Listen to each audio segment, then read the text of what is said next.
vanhu vese vemakuwa gara panapa ndine makuwa nhasi ndine makuwa ndoda kunyeya mumwe munhu panapa patiktok ndichamunyeya hangu. So the truth is, guys, kuti wese mazimbabweans tese we are being scammed.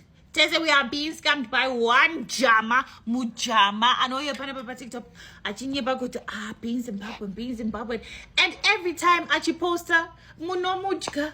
Guys, I see you mujgaring you eat him up, you love him so much.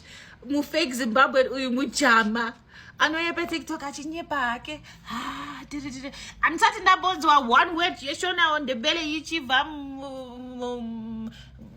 Yes. So guys, we must put an end to this, please. It's ridiculous. And ndoziva kuti ndinomuziva because ndakakwira kuchurch yemasabata naye. Saka ndoziva mabereke ake haasitobo not even one drop of Zimbabwean, but munomudya every time he posts. I've never seen a Zimbabwean like, yes, because I asked Zimbabwean, he mujama.